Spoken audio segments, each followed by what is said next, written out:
Enough! We're breaking up! You're just dragging me down! Those words hit me harder than any physical blow ever could. I stood there, frozen, staring at him, trying to process the finality of it all. My chest felt hollow, yet somehow heavy, as though every ounce of love I'd given him had been ripped out, leaving only a void. His tone was sharp, cutting, but it wasn't the anger that stayed with me. It was the certainty. He meant it. I didn't cry right away. I couldn't. The shock numbed me, and before I even realized it, I was walking, no, stumbling, away from him, away from the place where my world had just crumbled. The cold night air stung my skin as I found myself in the park. The faint hum of distant traffic and the occasional rustle of leaves were the only sounds accompanying me. The world felt too quiet, like it had decided to mourn alongside me. I sank onto a weathered wooden bench under the soft glow of a flickering streetlight. My hands trembled as I pulled out my phone, instinctively opening the gallery. There we were, laughing at a concert, holding hands at the beach, his arm around me as he whispered something funny that I could barely remember now. My thumb hovered over the photos, and for a moment I hesitated. But then, anger flared through the haze of pain. How dare he? I muttered under my breath. One by one, I began to delete the memories. Each swipe felt like an act of rebellion, a way to reclaim the pieces of myself that I'd handed over to him so willingly. But it wasn't enough. As soon as the pictures disappeared, the emptiness deepened.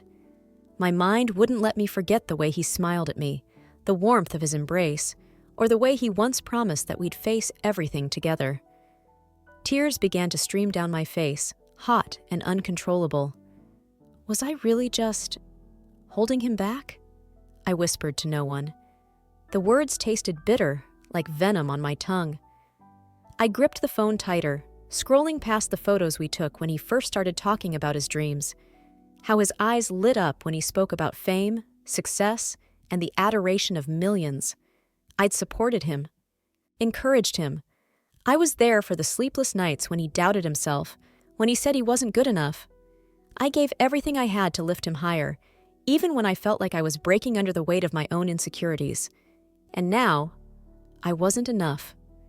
The realization hit me like a wave, knocking the breath out of my lungs. I let out a shaky laugh, wiping at my cheeks even as more tears fell.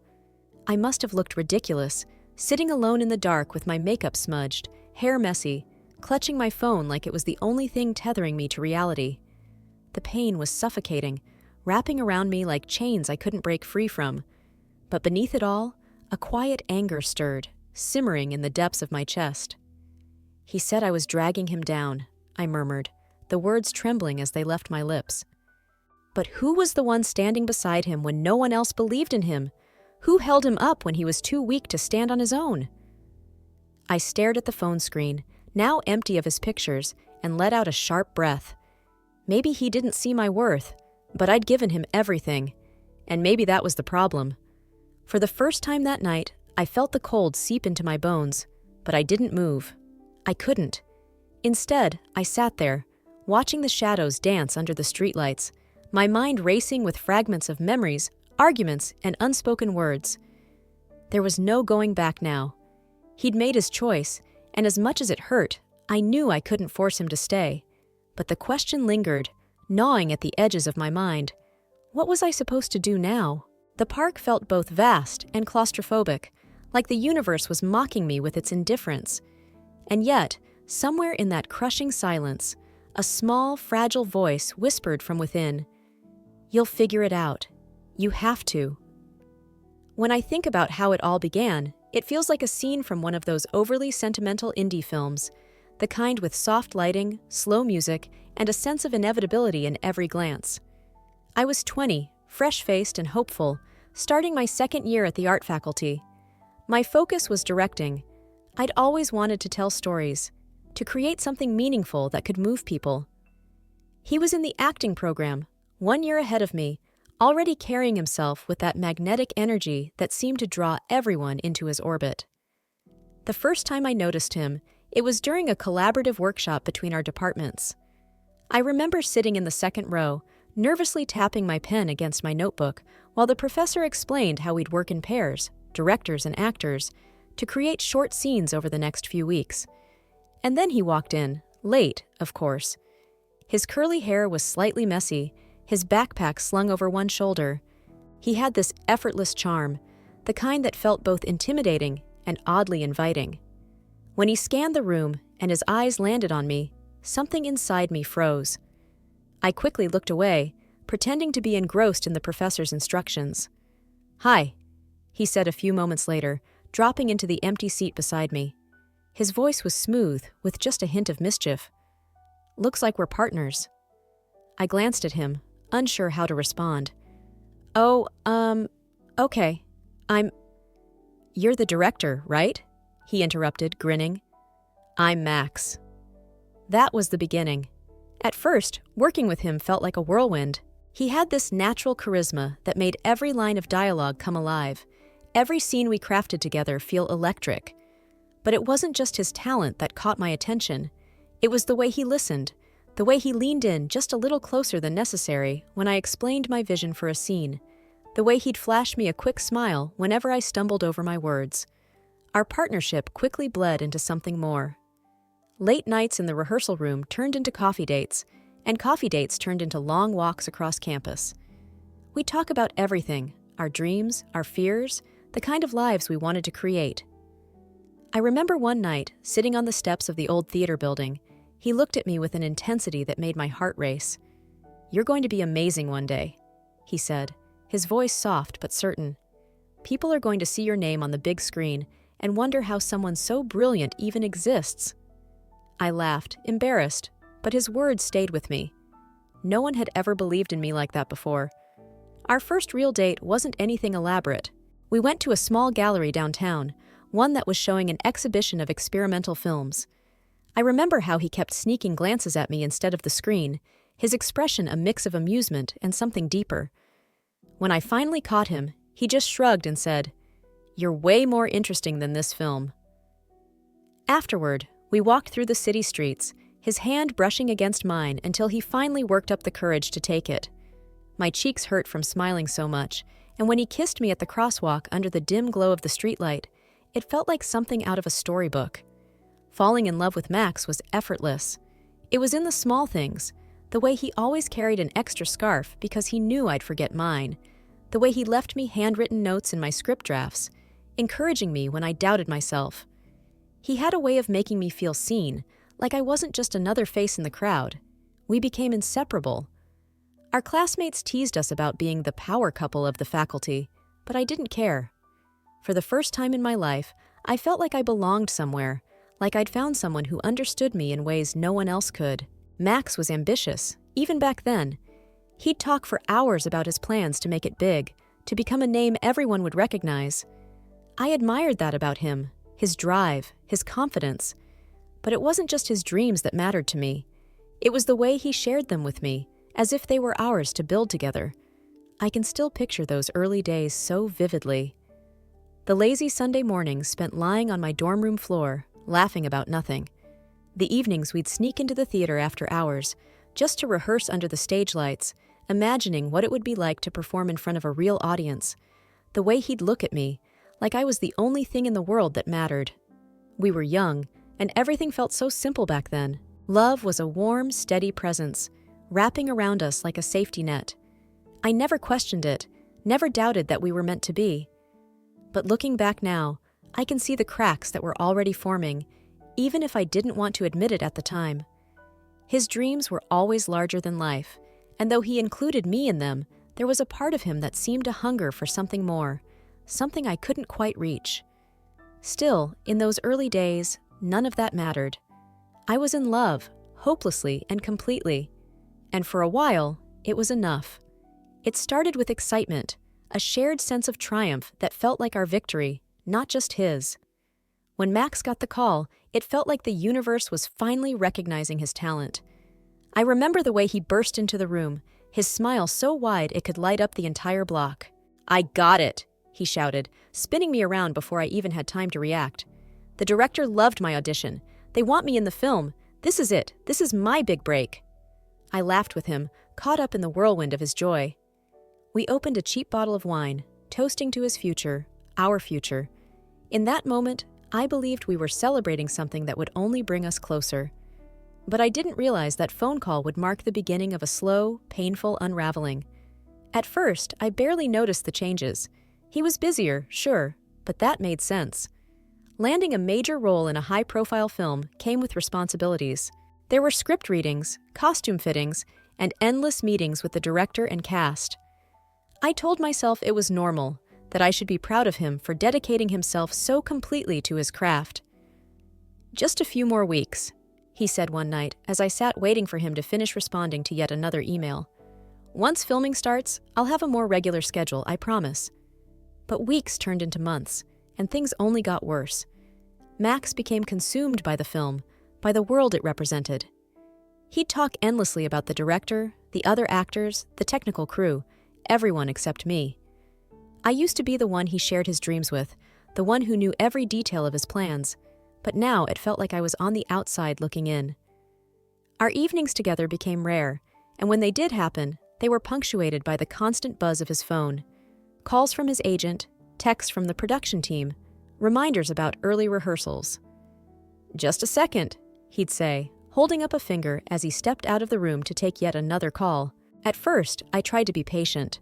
I told myself that this was temporary, that he was under a lot of pressure, and that I needed to support him. I reminded myself that I loved him, and love meant sacrifice. But then the sacrifices started feeling one-sided.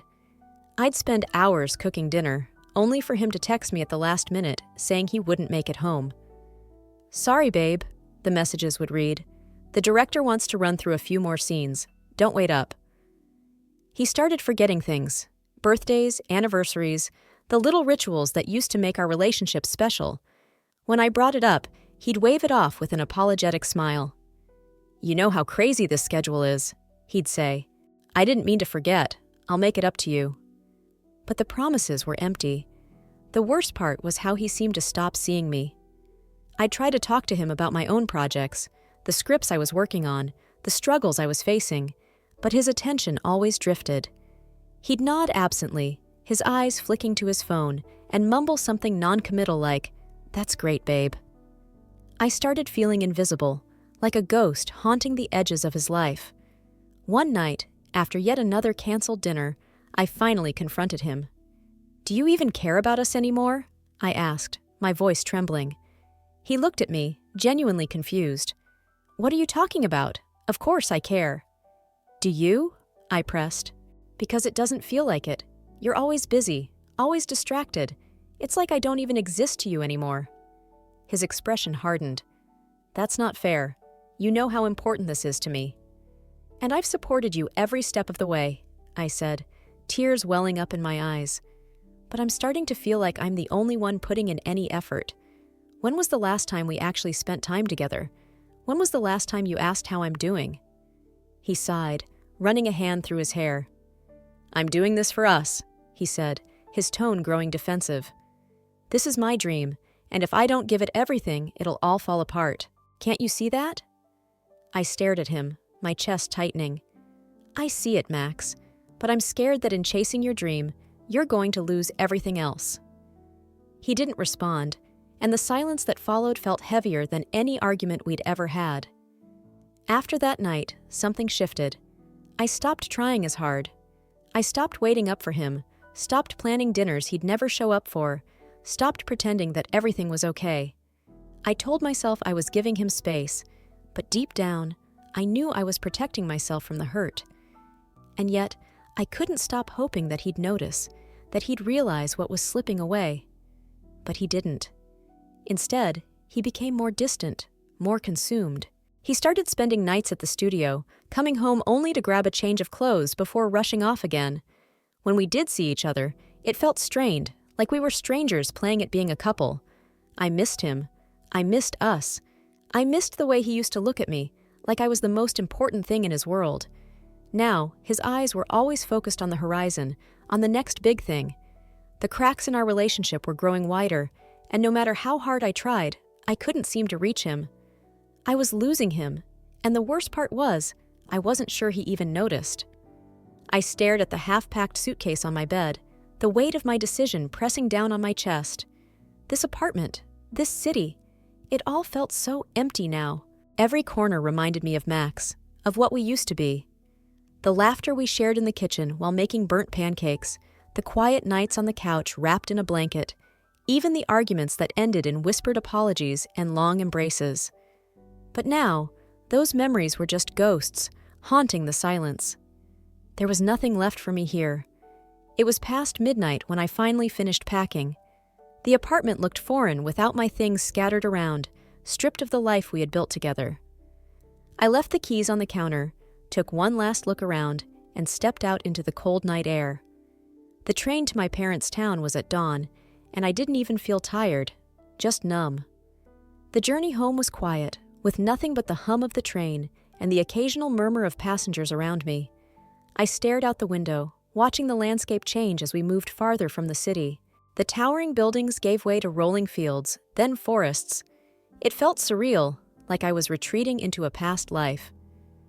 When I arrived at my parents' house, the familiar scent of lavender greeted me as my mom pulled me into a tight hug. She didn't ask questions, didn't press me for details. She just held me, and for the first time in weeks, I felt like I could breathe. "You're home," she said softly, and those two words broke something inside me. My dad was quieter, but his presence was steady, grounding. He helped me carry my suitcase upstairs to my old room, where everything was just as I'd left it, like a time capsule from a simpler time. I sat on the edge of my bed, running my fingers over the faded quilt, and for the first time in days, I felt a flicker of peace. Later that afternoon, after catching up with my mom over tea and letting the warmth of home sink into my bones, I decided to go for a walk. I needed fresh air, a moment to clear my head. Without thinking, my feet carried me to the one place that had always felt like mine, the small clearing in the woods at the edge of town. I used to come here as a kid whenever I needed to escape. It was quiet, tucked away from the world, with wildflowers dotting the grass and sunlight filtering through the trees. I hadn't been back in years, but as I stepped into the clearing, it was like nothing had changed, except for the figure standing there, his back to me. "Liam?" I called out hesitantly. He turned, and a wide grin spread across his face. "I thought I'd find you here," he said, his voice warm and familiar. Liam had been my best friend growing up, the boy who knew all my secrets and shared all my adventures. We'd drifted apart after high school, but seeing him now, it felt like no time had passed at all. "What are you doing here?" I asked, stepping closer. "I come here sometimes when I need to think," he said, shrugging. "Guess I'm not the only one." We stood there for a moment, just taking each other in. He looked the same, but different, taller, more confident, with a quiet maturity in his eyes. "Walk with me?" he asked, gesturing to the path that wound through the woods. I nodded, and we fell into step together. We talked about everything and nothing, catching up on the years we'd missed. He told me about his job, his travels, the things he'd learned along the way. I shared stories about my time at university, carefully avoiding any mention of Max. "And you?" he asked after a while, glancing at me. "What brings you back here?" I hesitated, forcing a small smile. Just needed a break. Things in the city were overwhelming. He nodded, not pressing me for details. "Well, it's good to see you. I've missed this. You, I mean." I felt a pang of nostalgia as I looked at him, remembering the endless summers we spent exploring these woods, dreaming about the future. "I've missed this too," I admitted. We reached the edge of the clearing and sat down on an old fallen log, the sunlight casting dappled shadows around us. For a while, we just sat in comfortable silence, the kind that only exists between old friends. "Do you ever think about how simple things used to be?" I asked, breaking the silence. Liam chuckled. "All the time. Remember when we thought growing up would be fun?" I laughed, shaking my head. We were so naive. "But at least we had this," he said, gesturing to the clearing. "Our little escape from the world." I nodded, my chest tightening with emotion. "Yeah, this place always made everything feel okay." He looked at me then, his expression softer. Maybe it still can. I didn't respond, but his words stayed with me as we walked back to town, the sun dipping lower in the sky. For the first time in a long while, I felt a glimmer of hope, like maybe, just maybe, I wasn't as lost as I thought I was. The days at home passed slowly, quietly. My parents filled the space with warmth, distracting me with small tasks around the house or casual conversations over dinner. I smiled when I needed to, laughed when prompted, and carried myself as though everything was fine. But beneath the surface, the weight of everything I was trying to suppress threatened to crack me open. I kept busy. I helped my mom in the garden, reorganized old boxes in the attic, and went for long walks whenever the silence became too loud. But no matter what I did, there was always that ache in my chest, the sharp reminder of what I'd lost, or maybe what I'd given up. The only real solace I found was in my visits to the clearing. Liam and I had fallen into an unspoken routine. Every few days, we'd meet there, always at the same time, and spend hours talking about everything and nothing. He had a way of making me laugh, even when I didn't think I could. "Your mom still makes those cookies?" he asked one afternoon, lying back on the grass with his hands behind his head. "She does," I replied, sitting cross-legged beside him. "She said you used to eat half the batch before they even cooled." He laughed, the sound bright and familiar. What can I say? They were irresistible. Still are. These moments with him were the only times I felt like I could breathe, like I wasn't constantly carrying the weight of my heartbreak. But even then, I kept my guard up, careful not to let him see how deeply I was hurting. That changed one quiet evening. The sun was setting, casting the clearing in a warm golden light. Liam and I were sitting on the old log, our conversations meandering as they always did. He was telling me a story about a disastrous camping trip he'd taken a few years ago, and I was laughing so hard my sides ached. But then, as the laughter faded, there was a pause, a silence that felt heavier than usual. "So," Liam said cautiously, glancing at me, "are you ever going to tell me what's really going on?" I stiffened, my laughter dying instantly. "What do you mean?" He shrugged, his tone gentle but insistent. "You're not here just for a break, are you? Something happened." I opened my mouth to deny it, but the words wouldn't come. Instead, my chest tightened, and I felt tears prick at the corners of my eyes. I quickly turned away, staring at the grass beneath my feet. "It's nothing," I mumbled, my voice barely audible. Liam didn't push me. He just sat there, waiting, giving me the space to speak when I was ready. And then, before I could stop myself, the dam broke. "It's Max," I said, my voice cracking. We broke up." Liam's expression softened, but he didn't interrupt. I took a shaky breath, the words tumbling out in a flood. "He got this role in a big film, and everything changed.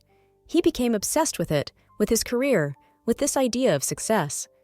I tried to support him, but it felt like I was invisible, like I didn't matter anymore. And then one night, he said I was holding him back, that I was dragging him down." My voice broke completely, and the tears came fast and uncontrollable. I covered my face with my hands, my shoulders shaking as I sobbed. "I gave him everything," I whispered through the tears. "I believed in him, even when he didn't believe in himself, and he just threw it all away." Liam didn't say anything right away. Instead, he shifted closer, his movements careful and deliberate, like he was afraid I might break. Then, hesitantly, he wrapped an arm around me, pulling me into a gentle embrace. For a moment, I froze, overwhelmed by the sudden closeness. But then I leaned into him, letting myself collapse into his warmth. His arms tightened around me, steady and comforting, and for the first time in weeks, I felt like I wasn't alone. "I'm so sorry," he said quietly, his voice filled with sincerity. "You didn't deserve that. You've never been anything but incredible, and if he couldn't see that, then that's his loss." His words, simple as they were, cut through the fog of my pain. I clung to him, letting the tears flow until there was nothing left. When I finally pulled away, wiping at my eyes, I felt lighter, like a small part of the weight had been lifted. Liam looked at me, his expression soft and understanding. "You're going to be okay," he said firmly. I know it doesn't feel like it now, but you're stronger than you think. And no matter what happens, I'm here. You're not doing this alone." His words brought fresh tears to my eyes, but this time, they weren't just from sadness. They were from gratitude, from the realization that even in the midst of heartbreak, I still had someone who cared. We stayed in the clearing until the sun dipped below the horizon, the soft glow of twilight casting everything in shades of blue and gold. Liam didn't push me to talk anymore, and I didn't feel the need to. As we walked back to town, side by side, I felt a flicker of something I hadn't felt in weeks. Hope. Maybe it wouldn't be easy, and maybe the pain wouldn't go away overnight, but for the first time, I believed that I could get through this. And I wasn't alone. The weeks slipped by like pages in a book, each day blending into the next. Life in my parents' home was steady and calm, a rhythm I hadn't realized I craved until I was immersed in it. There was a comfort in the predictability of it all. Breakfast at the kitchen table, walks through the familiar streets, and evenings spent on the couch with a book or a movie. But what surprised me most was how much time I began spending with Liam. Our meetings in the clearing became more frequent, almost like an unspoken ritual. But soon, it wasn't just the clearing.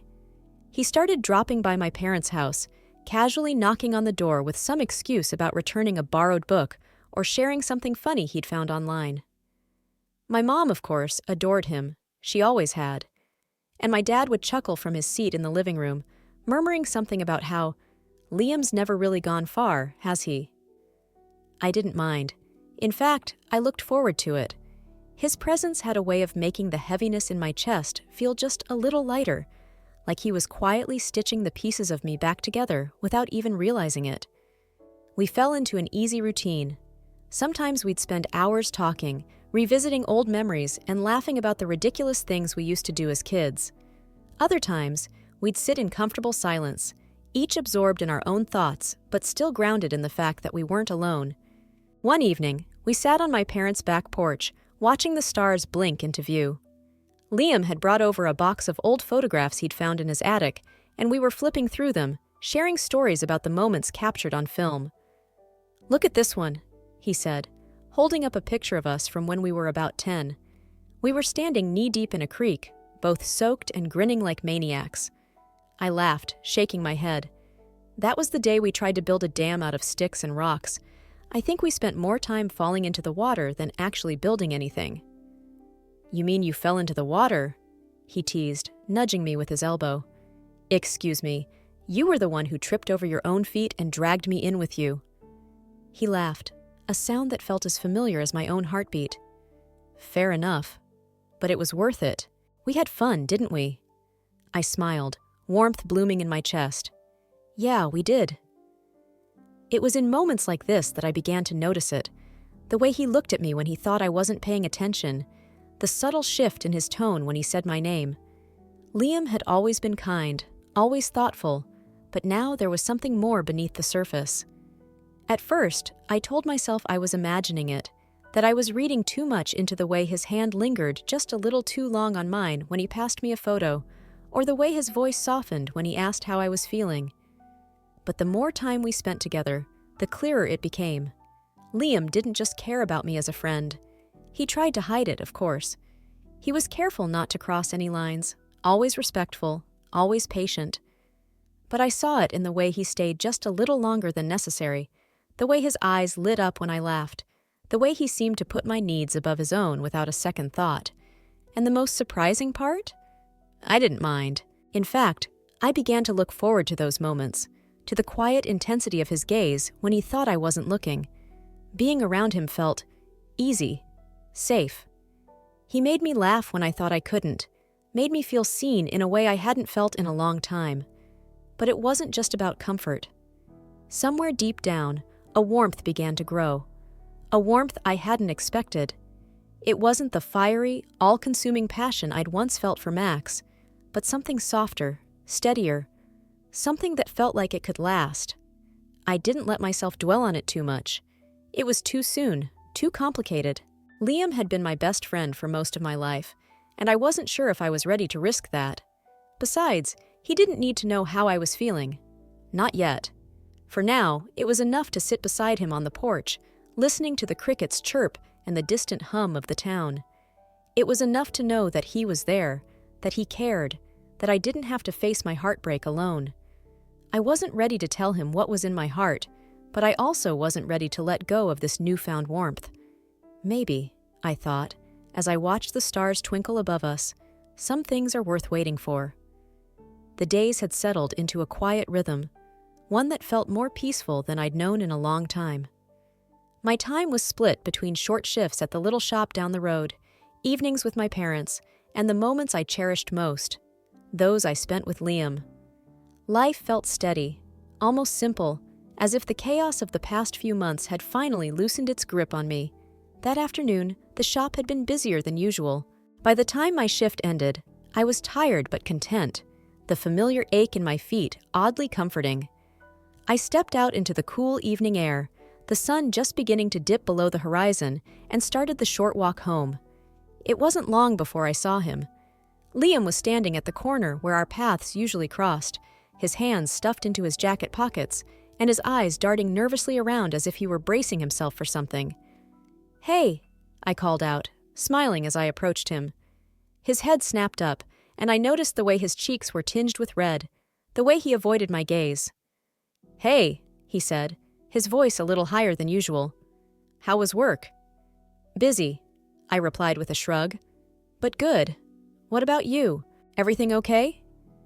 Yeah, it's fine," he said quickly, then cleared his throat. We walked a few paces together, exchanging the usual small talk, but I couldn't shake the feeling that something was off. Finally, he stopped walking and turned to face me. He rubbed the back of his neck, his eyes fixed on the ground. "Listen, I need to ask you something." I tilted my head, curious. "What's up?" He hesitated for a moment, his fingers fidgeting nervously. Then, with a deep breath, he blurted out, "You'll go on a date with me this Saturday." It wasn't a question. It wasn't even particularly smooth. His voice wavered slightly, and as soon as the words were out, he squeezed his eyes shut, his face going crimson. I stared at him, momentarily stunned, before a soft laugh escaped my lips. He cracked one eye open, his expression somewhere between hopeful and mortified. "Yes," I said simply, my voice warm. His eyes widened. "Wait, really?" "Yes, Liam," I said again, unable to keep the smile off my face. "I'll go on a date with you." He let out a breath of relief, running a hand through his hair. "Okay, good, great, I'll pick you up then." We agreed to meet at the clearing, our special place, just before sunset. And as I walked home that evening, I couldn't help but feel a mix of excitement and nervousness fluttering in my chest. Saturday came quickly, and as the sun dipped lower in the sky, I made my way to the clearing, my heart pounding with every step. When I arrived, the sight before me took my breath away. Liam had gone all out. A checkered blanket was spread across the grass, surrounded by small lanterns that cast a warm, golden glow. There was a basket filled with what looked like every snack and treat we'd ever talked about, and a bouquet of wildflowers sat in the center of it all. "You did all this?" I asked, my voice filled with surprise as I stepped into the clearing. He turned, his face lighting up when he saw me. "Well, I figured you deserved something special," he said with a sheepish smile. "I just wanted it to be perfect." "It's beautiful," I said, sitting down on the blanket. "Thank you." The evening was magical. We ate, talked, and laughed, the way we always did, but there was something different this time. A new layer of intimacy, of vulnerability, seemed to hang in the air between us. As the sun set, painting the sky in shades of pink and gold, Liam grew quiet. He looked at me, his expression suddenly serious. "I need to tell you something," he said, his voice soft. I nodded, my heart racing. "I've loved you for as long as I can remember," he admitted, his words tumbling out in a rush. "I tried to hide it, to be just your friend, because I didn't want to risk losing you, but I can't pretend anymore. You mean everything to me." For a moment, I couldn't speak. His confession hung in the air, raw and honest, and I felt my chest tighten with emotion. My voice caught, and I let out a shaky laugh, wiping at the tears that had started to fall. Liam, I've been so scared to admit it, but I think I've always loved you too. His eyes widened, and for a moment, neither of us moved. Then, slowly, he reached out and took my hand in his touch warm and steady. Really? He asked, his voice barely above a whisper. Really, I said, smiling through my tears. He pulled me into a gentle hug, his arms wrapping around me like a shield from the world. In that moment, everything felt right. The pain of the past, the uncertainty of the future, none of it mattered.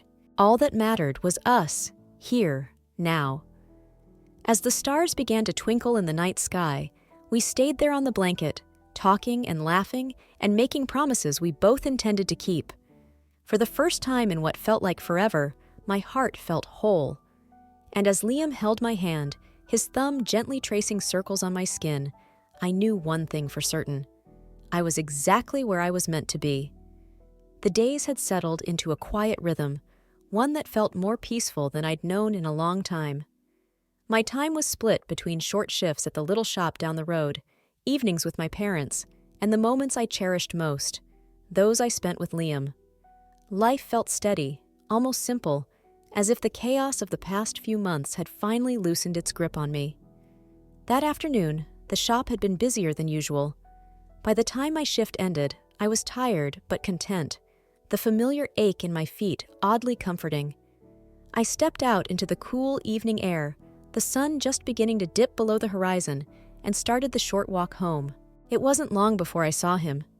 Liam was standing at the corner where our paths usually crossed, his hands stuffed into his jacket pockets, and his eyes darting nervously around as if he were bracing himself for something. "Hey!" I called out, smiling as I approached him. His head snapped up, and I noticed the way his cheeks were tinged with red, the way he avoided my gaze. "Hey," he said, his voice a little higher than usual. "How was work?" "Busy," I replied with a shrug. "But good. What about you? Everything okay?" Yeah, it's fine," he said quickly, then cleared his throat. We walked a few paces together, exchanging the usual small talk, but I couldn't shake the feeling that something was off. Finally, he stopped walking and turned to face me. He rubbed the back of his neck, his eyes fixed on the ground. "Listen, I need to ask you something." I tilted my head, curious. "What's up?" He hesitated for a moment, his fingers fidgeting nervously.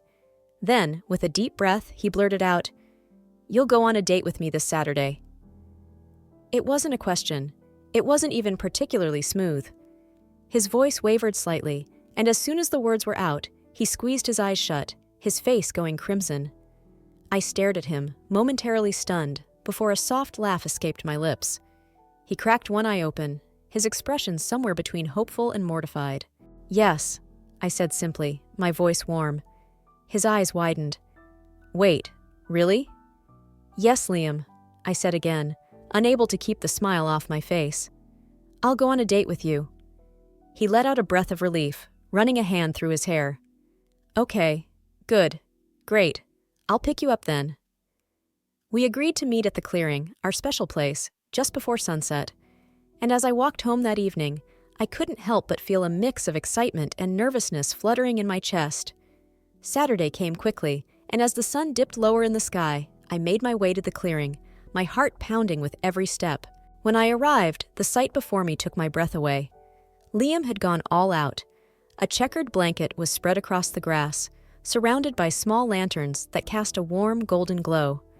There was a basket filled with what looked like every snack and treat we'd ever talked about, and a bouquet of wildflowers sat in the center of it all. "You did all this?" I asked, my voice filled with surprise as I stepped into the clearing. He turned, his face lighting up when he saw me. "Well, I figured you deserve something special," he said with a sheepish smile. "I just wanted it to be perfect." "It's beautiful," I said, sitting down on the blanket. "Thank you." The evening was magical. We ate, talked, and laughed, the way we always did. But there was something different this time. A new layer of intimacy, of vulnerability, seemed to hang in the air between us. As the sun set, painting the sky in shades of pink and gold, Liam grew quiet. He looked at me, his expression suddenly serious. "I need to tell you something," he said, his voice soft. I nodded, my heart racing. "I've loved you for as long as I can remember," he admitted, his words tumbling out in a rush. "I tried to hide it, to be just your friend, because I didn't want to risk losing you. But I can't pretend anymore. You mean everything to me." For a moment, I couldn't speak. His confession hung in the air, raw and honest, and I felt my chest tighten with emotion.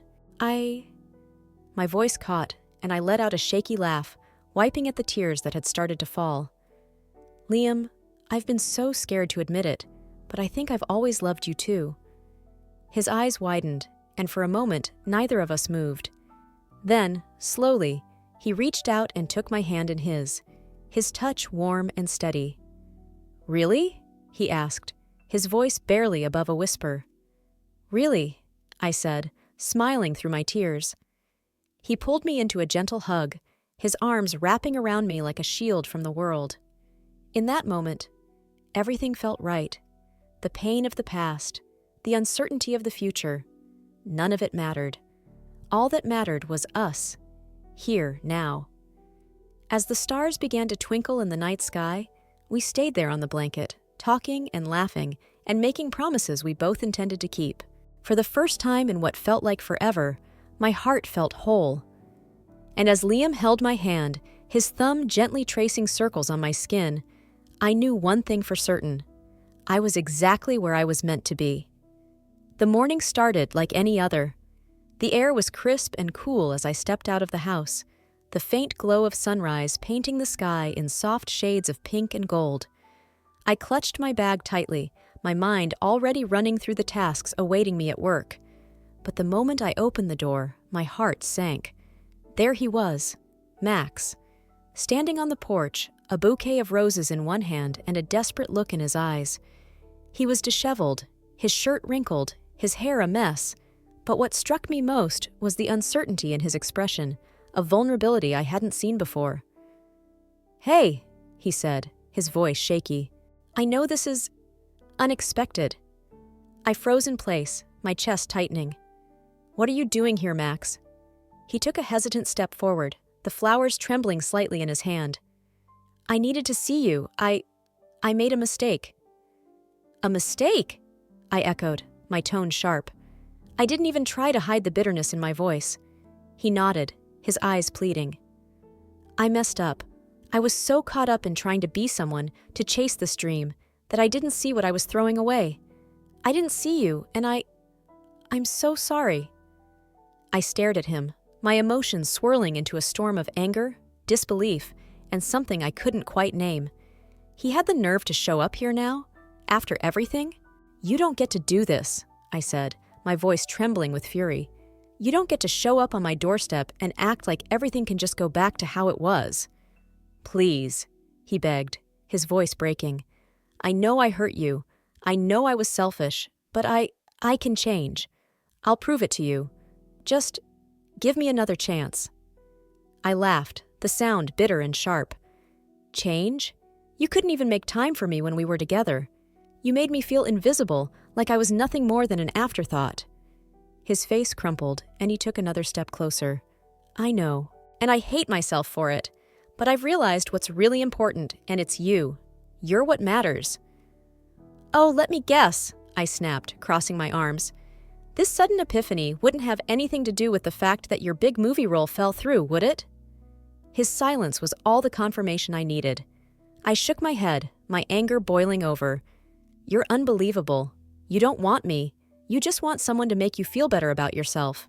You want me to fix you, to pick up the pieces every time your ego gets bruised. Well, guess what, Max? I'm not that person anymore." Tears welled up in his eyes, but they did nothing to soften me. I had cried enough for him. I wasn't going to let him turn this into another performance.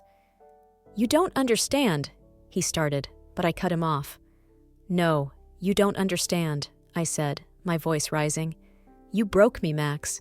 You made me doubt myself, made me think I wasn't good enough. And now you think you can just waltz back into my life like nothing happened? Do you have any idea how much it hurt to hear you say I was dragging you down? To watch you walk away without a second thought?" "I was wrong," he said weakly, but the fight in his voice was gone. "You're damn right you were," I shot back. "And I'm done letting you make me feel small. You don't get to do that to me anymore." At that moment, I heard footsteps behind me. Turning, I saw Liam walking up the path, his brows furrowed in confusion as he took in the scene. "Everything okay here?" he asked, his tone calm but firm as his eyes flicked between Max and me. Max shifted uncomfortably, his confidence evaporating under Liam's steady gaze. "This doesn't concern you," he muttered. Liam stepped closer, placing himself slightly in front of me. "Actually, it does," he said evenly, "because she's my girlfriend, and I don't appreciate you showing up here and upsetting her." Max scoffed, but there was no conviction behind it. "This is between me and her." "No, it's not," Liam said, his voice firm but controlled. "She's already made it clear how she feels. You need to leave." Max looked at me, his eyes desperate, but I met his gaze with cold determination. "He's right," I said. "You need to go, Max. Whatever we had, it's over. It's been over." For a moment, Max looked like he might argue, but then his shoulders sagged and he let out a defeated sigh. "Fine," he said quietly, dropping the bouquet on the ground. "I hope you're happy." Liam didn't move until Max was out of sight. Then he turned to me, his expression softening. "You okay?" I nodded, the adrenaline slowly fading from my body. "I am now," I said, offering him a small smile. Without a word, he pulled me into his arms, holding me tightly. His embrace was steady and reassuring, a stark contrast to the chaos Max had brought into my life. "You didn't have to do that," I said softly, resting my head against his chest. "Yes, I did," he replied, his voice gentle. "No one gets to treat you like that. Not anymore." For the first time that morning, I felt the tension leave my body. I looked up at him, gratitude and love filling my chest. "Thank you," I whispered. He smiled, brushing a strand of hair from my face. "Always." And as we stood there, the sun climbing higher in the sky, I felt a sense of closure I hadn't thought was possible. Max was my past, but Liam was my future. The days that followed felt like a fresh breath of air, as though the storm that had loomed over me for so long had finally passed. With Max out of my life for good, there was no more heaviness weighing me down, no more uncertainty tugging at the edges of my heart. What remained was a sense of peace I hadn't known I needed, a calm that grew every time I looked at Liam. He was everything Max never was, steady, kind, and unwavering. He didn't make me feel small or like an afterthought. Instead, he lifted me up in quiet, unspoken ways, reminding me every day that I was enough, just as I was. And the best part? Being with him felt natural, like slipping into a story I'd been meant to live all along. One sunny afternoon, a few weeks after Max's dramatic appearance, Liam and I returned to our clearing in the woods. It had become our place again, not just a spot to revisit memories, but a space where we could dream about the future. The grass was soft beneath the blanket we spread out, and the sound of birds filled the air. A thermos of tea and a small container of cookies my mom had insisted we take sat between us, untouched for now. Liam was lying on his back, one arm behind his head, the other resting near mine. His eyes were closed, and a soft smile played on his lips as the sunlight danced across his face. I watched him for a moment, my heart swelling with affection. He must have felt my gaze because he opened his eyes and turned to look at me. "What?" he asked, his voice low and amused. "Nothing," I said, smiling softly. "Just... you look happy." "I am," he said, his expression turning serious. "I don't think I've ever been this happy." My cheeks warmed at his words, and I looked away, pretending to focus on a wildflower near my knee. But before I could distract myself, he sat up, leaning closer until his face was just inches from mine. "You know, I used to dream about this," he said, his tone quieter now. "About you and me, about sitting here together like this. I never thought it would actually happen." I looked up at him, my breath catching in my throat. His eyes were steady, searching mine, and I felt the warmth of his hand as it gently covered mine. "I didn't see it for so long," I admitted, my voice barely a whisper. But now, I can't imagine it any other way. You're my home, Liam. His smile widened, his thumb brushing over my knuckles. And you're mine. We sat like that for what felt like forever, wrapped in the kind of silence that didn't need words. The clearing, the sunlight, the way his hand fit so perfectly in mine, it all felt like the beginning of something bigger, something we could both believe in. Epilogue. Looking back now, I can see how everything led me here. Every heartbreak, every misstep, every moment of doubt. It all brought me to Liam, to the life we're building together. It's funny how the things you think will break you end up shaping you in ways you couldn't have imagined. Max taught me a lot, though not in the ways he intended. He taught me how to stand up for myself, how to recognize what I deserve, and most importantly, how to let go. I don't hate him. In some strange way, I'm grateful for the part he played in my story. But that chapter is closed now, and I've never been more certain that it's where it belongs. Liam, on the other hand, is everything I never knew I needed. He doesn't just love me. He sees me, truly sees me, in a way that makes me feel like I can do anything. With him, there's no pretense, no pressure to be anyone other than who I am. And that's what makes this love so different, so real. Our days are simple, but full.